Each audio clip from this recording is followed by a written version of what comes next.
Welcome to the Kurdistan region, where we strive to pursue every possibility in search for peace, order, and of course, stability. Ladies and gentlemen, good morning and welcome to the University of Kurdistan Hawler Center for Regional and International Studies Conference. My name is Hadel, I'm a student at the university, and I will be your host today. On behalf of the University of Kurdistan, I would like to humbly express my gratitude for your interest and presence. It is truly an honor to have you all gathered here today. Your Excellency, the Prime Minister, Mr. Masroor Barzani, honorable ministers, respected members of the Parliament, foreign diplomats, distinguished guests, and of course, the UKH staff and students. Welcome to the second conference of the KRG's Emerging Strategy for Stability in Iraq and the region. It gives me great pleasure to welcome you all here today. I would also like to extend a special and warm welcome to our international guests, especially those who are in the region for the first time. I truly hope that this memorable event will lead you back to us in the future again. It is important to note that none of this would have been possible without the continuous support of our Chancellor. His dedication towards our university's mission, goals, growth, and projects.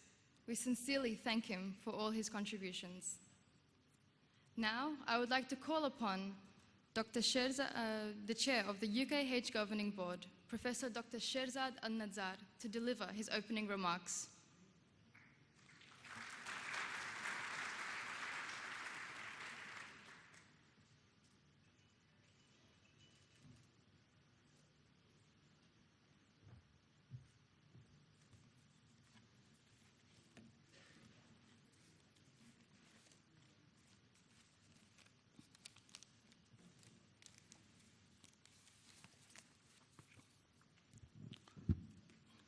Bayan Tambash, good morning. Your Excellency, Mr. Prime Minister, Mr. Masroor Barzani, Your Excellency, the Chancellor of the UKH, Mr. Idris Nejirfan Barzani, Excellencies, distinguished guests, ladies and gentlemen. It is an honor and a privilege to contribute to the opening session of this conference. I would like to begin by thanking His Excellency the Prime Minister for his personal support and attendance at the conference. I would like also to thank the Chancellor for his support and encouragement for the organizing and the success of this conference. I would like also to thank all who involved in the organizing the conference.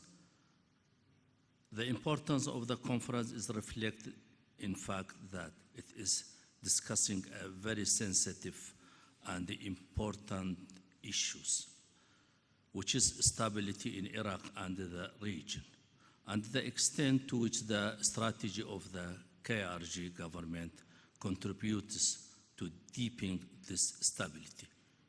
Important politicians and researchers are trying to shed light on the subject, especially as the number of researchers come from universities and institutions considered and reputable and high status. More than 15 researchers from famous universities and institutions, from State University in Russia, Oras Middle East Institute, Siena College, Florida University, Missouri State University, University of Exeter, Doha Center, etc. They are involved in different topics of the conference. The conference included 4 panels under different titles: Preventing Emergence of ISIS, International Powers Politics on the KRG Stability, Erbil-Baghdad Relation and Strategic Steps for Stability, the element of soft power and stability. As you know, Iraq has a turbulent history and stands today at a critical time, reflecting the challenges that the Middle East is facing. The source of these challenges are diverse and different in nature and find their roots in ethnic conflicts, international terrorism, religious fundamentalism, and geopolitical differences. These are compounded by tension created by weak structure of governance, populist movement, economic crisis, and etc. The federal region of Iraq, Kurdistan region as a federal region of Iraq, is far from being immune of these pressures. The Kurdistan region of Iraq, however, represents an exception within the region, in that it is marked by a remarkable level of political, social, economic stability. The goal of the conference is to provide comprehensive and educated appraisal of the viability, effectiveness, and the possible transposition of the emerging strategy for stability, especially focusing on how both the process and the structure of Erbil-Baghdad relation help to stabilize Iraq. Given these conditions, this conference appears opportune and timely. We wish to commend the efforts of the supporters and organizers and stand ready to bring our own contribution to its success. The title of the 4 panels is going on the following cases, which are preventing of ISIS, Baghdad, Erbil relations, and pressure on the Kurdistan region, and how can the Kurdistan region strategy face such problems.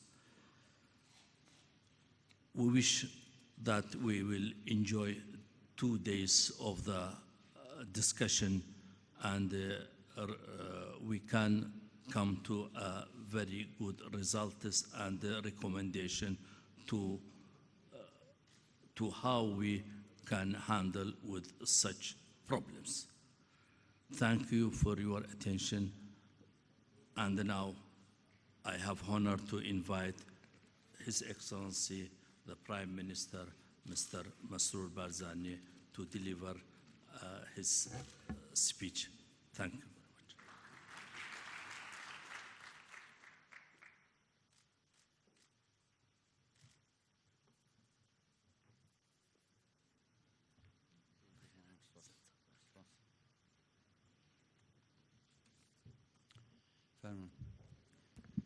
بناوی خواهی گوره و مهربان آمده بانی برز زور خوشحالم که امرو لگل ایوه آمدم لم بونه لزانکوی کردستان که بابتی باز کردن لسر استراتیجیت و سقامگیری لکردستان و عراق بابتی که 2 روزانه دبید و پنلیستکانتان لیره قصه لسر دکن اوی پیوسته بلای اموا جختی لسر بکینوه که سقامگیری لعراق و کردستان و نوچکت تا راجعی که زور به یکی و بستراوتوا سقامگیری لهیچ ولاتک بدینایت اگر ولاتکا لروی سیاسی و آبوری و کمالاتی و دینی و سقامگیری بخواه نبیند سرهلدانی تندو تیجی لهر ولاتک انجام نک هوکار اویش لبروی حرکات سقامگیری سیاسی نبو روخانی آبوری هبو رزگرتن لدین و آین و نتوجیکان وجودی نما او کاتا تندو تیجی سرحال دادا لبروا زور پیوسته و هر ولاته که سقامگیر بید ابید تبایی یک ریزی او خلقی لولاته داده جین لبرچاو بگیره رزگرتن لآینکان وکو بنمایی کی سرکی لمولاته دا برجسته ببید گشه پێدانی ئابووری لە وڵات بۆ ئەوەی خەڵکەکە بتوانن سوود لە سەرچاوە سروشتیەکانی وڵاتەکەیان بە شێوەیەکی دادپەروەرانە ببینن و ئەمە هەمووی لە ئەنجامدا سەقامگیریەکی سیاسی دێنیتە بەرهەم کە ئەمەش وڵات لە ڕوو لە گەشەکردن و پێشکەوتن دەکات. من دڵنیام کە لەم دوو ڕۆژە ئێوە بەرنامەی چرتان هەیە گفتوگۆی زۆر لەسەر ئەو بابەتانە دەکەن و هیوادارم سوودبەخش بن بۆی ئێمە و بۆ خۆشتان. زۆر زۆر سوپاستان دەکەم.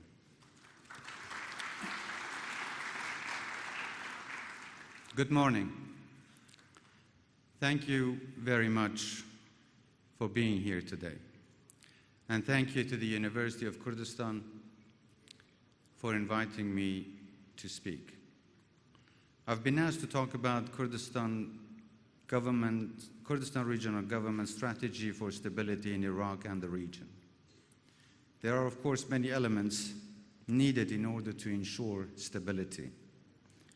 No region can be stable if the government is not able to control the borders. No region can be stable if the government is unable to live within its means. And no region can be stable if political parties cannot work together in the national interest. All these elements are important, and I am sure the participants today will have much to say on them. But this morning I want to focus my remarks on subjects that I believe can play a very important role in underpinning stability in Kurdistan region. The relationship between the KRG and the federal government in Baghdad. I want to outline for you the principles that are underpinning our approach to this relationship, the progress we have made so far, and the potential benefits we think can be realized. Let me be clear at the beginning. We want a constructive and stable partnership with Baghdad. For me, this is not a competition, but it's partnership and trust. And I believe our counterparts in Baghdad see it the same way. Improving that relationship will have a real impact on people's everyday lives, here and across Iraq. And it's because of the importance of this issue that my first action was to establish a dedicated working group with Baghdad. Over the past year, I have built a positive working relationship with Prime Minister Abdel Mahdi and his team.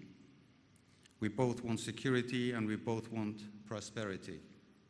And we both recognize that our security and prosperity are best served by working together. It is no secret that there have been times in recent years when the relationship have been tough. And I am not going to pretend that there have not been substantial disagreements. But our focus now is on the future, not the past. We ask, what opportunities will our people enjoy? What security will our people have? What sort of partners will our allies find? That is why we want to build a secure, prosperous future for the Kurdistani peoples. Through a constructive and stable partnership with Baghdad. The foundation of that partnership needs to be based on a clear understanding of and respect of both parties' constitutional rights. But what does this mean in practice? In our negotiations so far, we have focused on 4 areas. First, settling the formula for the division of revenues that determines the budget allocation. The situation is improving, but we need to ensure an agreement that can be last for the long term and provide certainty to both sides. We believe that the answer to this lies in the constitutional agreement, and we are in constructive discussions with Baghdad over how to realize that in practice. Second, We want to reinforce Kurdistan's rights to federal revenues and oil and gas in line with the Constitution.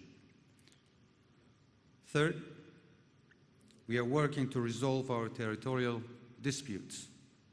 As you would expect, Kirkuk is a key focus of our current negotiations with Baghdad. Ultimately, as with all disputed territories, we want to resolve this issue in line with the roadmap laid out in Article 140 of the Iraqi Constitution. The fact that these are referred to as disputed territories gives a clear guide to how the issue needs to be resolved. Because they are disputed, the areas must be jointly managed. No single party should have monopoly of control. A monopoly of control in a disputed territory or region is a dangerous situation. But we understand that this may take some time, so while a comprehensive resolution is being negotiated, we are seeking to reestablish joint security cooperation and restore representative local governments. We are also working with the United Nations to ensure their support in this effort. Fourth and finally, we aim to ensure our Peshmerga are included in Iraq's defense policy. I joined the Peshmerga at the age of 16. I've served with these people and have seen their discipline, their commitment to Kurdistan, and their bravery. Our Peshmergas, for sure, are heroes. The world knows this, but that does not mean that there will not be changes. We have begun a process of organizing and reforming the different units of the Peshmergas. And we will conduct this process in full collaboration with our coalition partners. It must be a joint enterprise, not a source of conflict. I've been working very closely with my Deputy Prime Minister Kaqobat Talabani and with the Minister of Peshmerga Kakshorish Ismail on this issue. We've been clear that the Peshmerga must continue to have a role in Iraq's defense policy, and as part of that, they must receive the training, weapons, and salaries that they are entitled to under the Constitution, in which they are recognized as the regional guards. Those are our priorities, and I'm pleased to say that progress in our discussions so far has been strong. The government in Baghdad has been receptive to our concerns. They have listened, and they have been open to making changes. Parts of the budget has been restored to Kurdistan. We are exporting Kirkuk's oil together, and we are bringing customs policies into line. This is what we can achieve by working together. In these discussions, we know that neither side will get everything they want. That's the nature of negotiation, of course. But we can put in place an agreement that is fair to everyone, which is true to the Constitution, and which lays solid foundations for a fruitful partnership upon which we can all build. I want to conclude by talking about why this matters to Kurdistani people.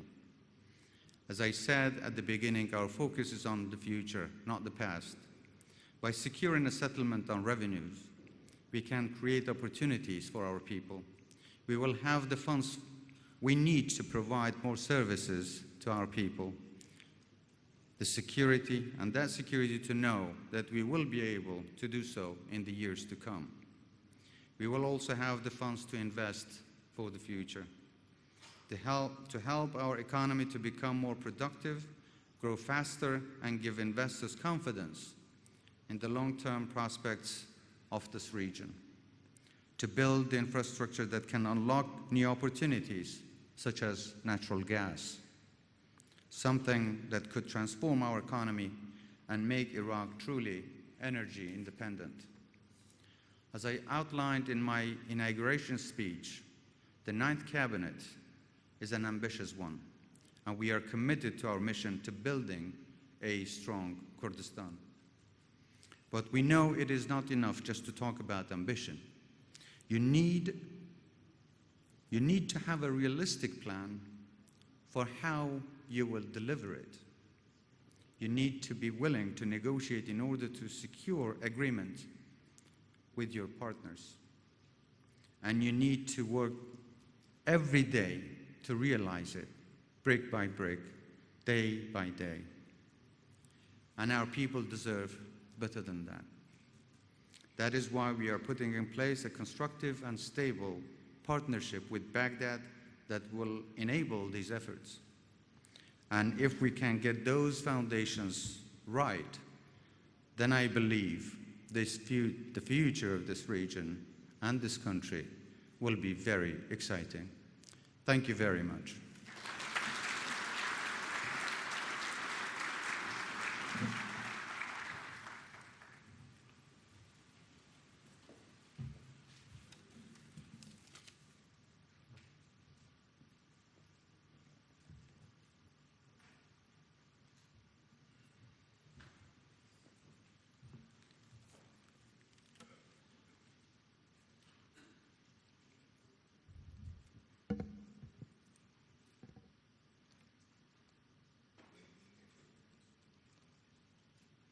Thank you for your enlightening speech, Mr. Prime Minister. It is truly an honor for all of us to have you here today. Now, I would like to introduce a special speaker, Dr. David Romano. Dr. Romano holds the Thomas G. Strong Chair in Middle East Politics at the Missouri State University. His work has appeared in journals such as his International Affairs, the Oxford Journal for Refugee Studies, Third World Quarterly, International Studies Perspective, Middle East Journal, Middle East Policy, and Ethnopolitics. He is the author of the Kurdish National Movement and the editor, along with Mehmet Gürses, of Conflict, Democratization, and the Kurdish Issue in the Middle East.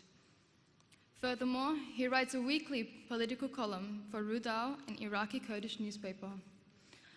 He was also the recipient for the 2015 Missouri Governor's Award for Teaching. Please give him a warm welcome.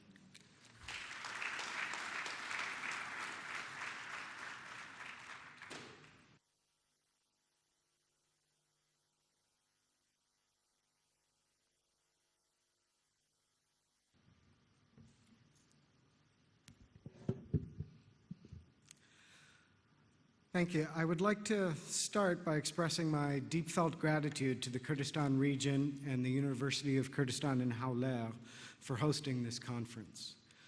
In addition to hosting the conference, I want to thank His Excellency Prime Minister Masroor Barzani for joining us today. It is our privilege to be here, especially those of us who reside abroad, to share our thoughts about Kurdistan's emerging strategy for stability in Iraq and the region. I would also like to thank the many excellent panelists and speakers who are joining us today and tomorrow. I'm sure everyone will agree that we're all very excited to hear their thoughts and learn from them. Now, my father told me a long time ago that whenever I start a speech, I should start it with a joke of some sort. Unfortunately, I couldn't think of a good joke today, but it occurs to me that many of us, perhaps most of us here today for the conference, are social scientists. And social scientists tend to like to begin all their research, all their studies with a whole lot of assumptions. So let's just assume I told a really good joke, and we'll go from there.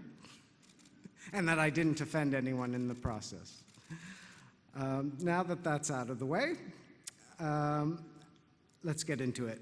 Now, the Kurds in all parts of Kurdistan have traditionally been viewed as a destabilizing factor in the region, a problem for the states that rule over them, and a worry for an international community that generally prizes stability and continuity. I would like to suggest to all of you that Kurdish unrest in all parts of Kurdistan has been a symptom rather than a cause of instability. Brittle authoritarian regimes that could not tolerate difference, that felt threatened by the mere existence of a Kurdish or other alternate identity, were never a basis for stability in the region. Governments that refuse to make room for dissenting views betray their fundamentally weak foundations. Thank you. When the British founded the state of Iraq and parachuted in a Sunni Arab king to run the place, this was not the best basis for long-term stability. Keeping the country under control, especially the Kurdish north, but also the mostly Shiite south, required a fair number of British troops and violence in the 1920s and 30s. In the 1960s and 70s, regimes in Baghdad needed both military assistance from abroad and huge oil revenues to contain Kurdish revolts against a very authoritarian and mono-nationalist Arab rule. In the name of stability, the international community unquestioningly provided them with ample amounts of both. But enabling despotism in Iraq did not really bring stability for the long term, did it? It brought the 8-year-long Iran-Iraq war, the genocidal Anfal campaigns, the invasion of Kuwait, and other monstrosities.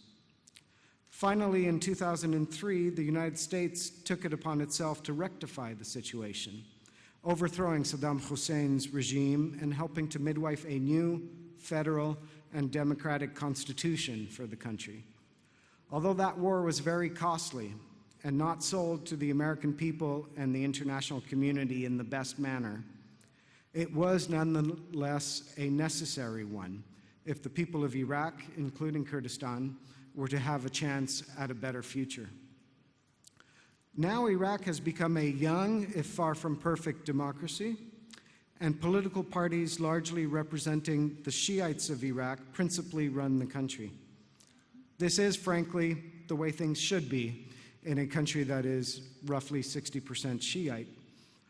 For enduring stability, however, the new Iraq needs these parties to share power, and it needs to leave room for others with varying identities and priorities, be they Kurds, Sunnis, secularists, Christians, Turkoman, Yazidis, or others. It needs them to be able to play a role and help determine their collective future. Now, in our 2014 book on the Kurds, Professor Gürses, who's here with us today as well, and I concluded the introduction of the work by writing the following, quote, "We believe that the Kurds are a part of the solution, not the problem. During the long journey towards further democratization, the Kurds, as one of the largest ethnic groups in the Middle East, can play a vital role to bring about stability and democracy. As the region is undergoing monumental changes, failure to address Kurdish demands for recognition and representation can have far-reaching consequences, strengthening authoritarian tendencies and deteriorating the status of other smaller ethnic and religious minorities in these 4 key Middle Eastern states." Now, I think this observation remains true in all parts of Kurdistan. Now, the referendum on independence in this part of Kurdistan that was held almost exactly 2 years ago was a symptom of a still unresolved problem, not a cause. The Abadi government in Baghdad and the Maliki one before that had violated so many clauses of the new 2005 constitution that many people simply gave up hoping for a real change in Iraq. They felt the need to move forwards towards a long-cherished goal of self-determination sooner rather than later. Divisions amongst the people and parties of Kurdistan, as well as a largely indifferent international community, allowed outside powers to unravel the results of the referendum, however, in the events of October 2017. Now, being from the province of Quebec in Canada, I think I can understand the sentiment for national self-determination. Hopefully, Abdel Mahdi's new government in Baghdad can take a cue from the Canadian example and understand why Quebec, or Scotland, or Les Pays Basques for that matter, still remains a part of Canada today, or Scotland a part of the UK, and the Pays Basque a part of Spain, as well as France. Power sharing, real decentralization, and democratic governance ensure stability much more effectively than authoritarianism, abuse of central power, tanks and guns do. There are hopeful signs that Prime Minister Abdel Mahdi does understand this. If so, the Kurdistan region can help Baghdad and all Iraqis build a better country for themselves, allowing the Sunni Arabs of Iraq and others a real role in governing themselves in their particular governorates would be a good start, along the lines of the example that Iraqi Kurdistan already offers. First and foremost, this probably requires giving local administrations the funds, as well as the power to control those funds, with oversight, of course, which are necessary to rebuild areas ravaged by the war with ISIS. Local responsibility for security matters, perhaps on a model similar to that of the Peshmerga, might likewise go a long way towards reassuring these communities and preventing the kinds of grievances that allowed ISIS to rise up against Nouri al-Maliki's misrule. Now, in these efforts and others, the KRG can and should help. To start to understand how, let's think about a few qualities of Iraqi Kurdistan, its political parties, and its people. First, Iraqi Kurdistan's leading political groups are all moderates in the real sense of the term. In all the years spent as guerrillas in the mountains opposing various authoritarian regimes in Baghdad, they never once resorted to targeting Arab civilians. All too many guerrilla groups resort to terrorism, but these folks never did. The only Kurdish groups resorting to terrorism in Iraq I can think of were Ansar al-Islam and its Islamist predecessors, groups like Jund al-Islam, which represented more of an imported political doctrine from other parts of the region, alien to Iraqi Kurdistan. Now, the leading parties in Iraqi Kurdistan are likewise not revolutionaries. While that's a bad thing for some, as a moderate myself, I feel we should praise them for it. Revolutionaries too often become obsessed with destruction, or too rigid in their thinking, too obsessed with ideological purity, and they end up building political structures that don't even resemble the utopias they promised. In Iraqi Kurdistan, the goal is reform and steady progress. This region wants to be a part of international society and the international economy. Now, also related to this, the KRG has always been extremely welcoming and tolerant of all kinds of groups and identities. They have provided a safe haven for hundreds of thousands of persecuted Arabs, Christians, Yazidis, Kakais, Kurds from other countries, and others. Even in their darkest moments, KRG leaders never succumbed to the temptation to demonize Arabs as a whole, as opposed to specific regimes such as that of Saddam.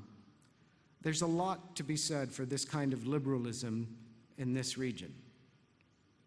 Now, even while they provide a safe haven for Kurds from other Kurdistans, however, KRG leaders have displayed a keen effort to avoid becoming entangled in irredentist causes and other states' domestic problems. While one can easily imagine the temptation to play the Kurdish pan-nationalist card for electoral gain in Iraqi Kurdistan's political scene, top leaders here assiduously avoid this kind of thing. Although they understandably sympathize with the problems of ethnic kin in neighboring states, at least one part of Kurdistan needs to remain safe and stable. This requires avoiding becoming engulfed in yet more violent conflicts next door, and the KRG's leadership has proven itself responsible in the matter, even when it costs them some popularity at home. The KRG has also proven itself a very responsible actor in other ways. Besides the long years of opposing Saddam, during which time the Iraqi National Congress and people like Iyad Alawi based themselves in Kurdistan, the KRG performed key functions for all of Iraq. Against al-Qaeda in Iraq and ISIS, the KRG, with very welcome American help, proved a key bulwark. Peshmerga forces from 2003 until 2011 went to places like Baghdad and Fallujah to stabilize things. They were needed. They stopped ISIS's northward advance in 2014 and provided good security for Kirkuk and other disputed territories. In fact, saved them from ISIS's advance in 2014. They played a central role in drafting a new Iraqi constitution that provided rights and powers not just to Kurdistan, but to all governorates and any other regions that might emerge in Iraq. They built this constitution in a way that allowed for the emergence of other regions in the interest of other groups in the country. This wasn't just a constitution that they tried to steer towards their own interests. This was a gift to all of Iraq. Now, I could go on, but I may be running out of time, and the point is that it should be clear to everyone that this region, this Kurdistan region, has been responsible and has a lot to offer. Now, at this point, I should also point out that the KRG recently survived a perfect storm of 4 major crises. In 2014, the Maliki government completely cut Kurdistan off from its share of the national budget. The same year, international oil prices collapsed, severely limiting the KRG's ability to raise its own revenues. As if that were not enough, the war with ISIS erupted that year as well. And besides having to fight the so-called Islamic State that routed the Iraqi army in the summer of 2014, the conflict added greatly to the already large numbers of internally displaced persons and refugees the KRG was hosting. Any one of these problems would have been enough to bring many established states to their knees. Although things did become a lot more grim in the region, its people and its government persevered. With some limited international assistance, they did more than persevere, in fact. They kept hosting the refugees. They successfully fought ISIS. They kept paying the oil companies, with some delays and maybe a court case or two. They kept paying the civil servants, with lots of delays, but they eventually paid them. And they emerged from the crises still standing tall. That deserves some praise, I think. But despite all this praise, which I think I'm quite justified in making, I also need to conclude, and yes, I promise I will conclude soon, by pointing out that the KRG also unfortunately suffers many vulnerabilities, weaknesses, and problems still. Democracy, good governance, and unity remain works in progress in the region, with a lot more to be done.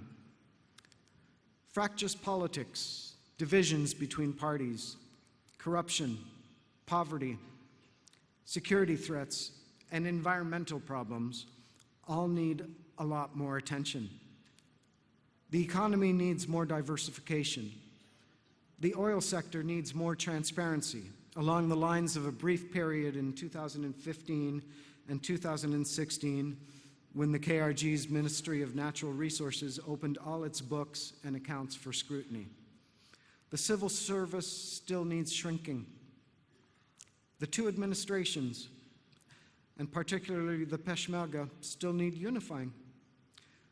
Baghdad has a point when it calls for some of Kurdistan's oil to be delivered to SOMO, the state oil and marketing organization, along with more action in return for Kurdistan's share of the Iraqi budget. Civil and political rights, along with more action to make the judiciary truly independent, need more work. There's a lot to do. I think the new government knows it, and I hope they're looking forward to the challenge. Now, I should also say, though, I made my first visit to this region in the summer of 1994, and I think most of you, if you're old enough, will remember what things were like then. In this town, which was a lot smaller then, you had to get indoors by nightfall. The electricity wasn't on. Now, although the difference between today's KRG and that of the 1990s is like night and day, this is no reason to become complacent. So I therefore hope that the various panels during the course of this conference will finish by offering KRG leaders and their people some useful suggestions for moving things forward, so that the KRG of 30 years from now will look just as improved as today's version does from 1991.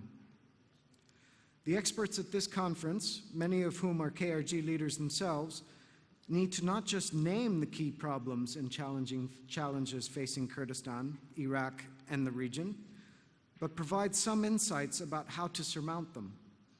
I think the leaders of the KRG have time and again proven themselves very open to dissenting views and criticism, which is really kind of remarkable in this neighborhood. So we owe it to them to make our critiques as fair and constructive as possible. Now, the international community likewise needs to consider ways it can help strengthen and improve the KRG so that it can continue to play a positive role as a moderate, beneficial actor in the region. The KRG played a key role in opposing Saddam, rebuilding Iraq, fighting extremist groups such as ISIS, hosting refugees, and even helping to contain authoritarian impulses in Baghdad. There remain challenges ahead, and everyone will benefit from having this region ready and able to tackle future problems. Thank you.